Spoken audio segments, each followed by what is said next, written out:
غیبی امداد کا ایک واقعہ تفسیر ابن کثیر میں ہے کہ ایک صاحب فرماتے ہیں کہ میں ایک خچر پر لوگوں کو دمشق سے زیدانی لے جایا کرتا تھا اور اس کرایہ پر میری گزر بسر تھی۔ ایک مرتبہ ایک نے خچر کرائے پر لیا، میں نے اسے سوار کیا اور لے چلا ایک جگہ، دو راستے جب وہاں پہنچے تو اس نے کہا اس راہ سے چلو، میں نے کہا میں اس راہ سے ناواقف ہوں، سیدھی راہ تو یہی ہے؟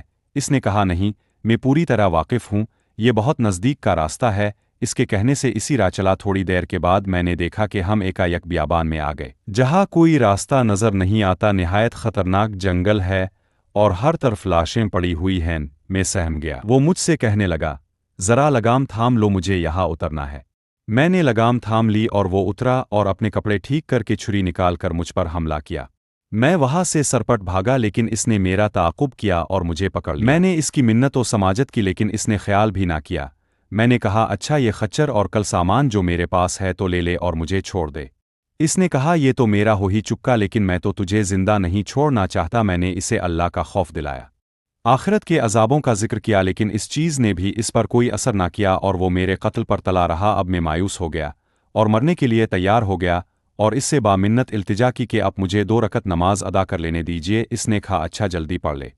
نماز شروع کی لیکن اللہ کی قسم میری زبان سے قرآن مجید کا ایک حرف بھی نہیں نکل رہا تھا، یوں ہی ہاتھ باندھے دہشت زدہ کھڑا ہوا تھا اور وہ جلدی مچ رہا تھا۔ اس وقت اتفاق سے یہ آیت میری زبان پر آ گئی۔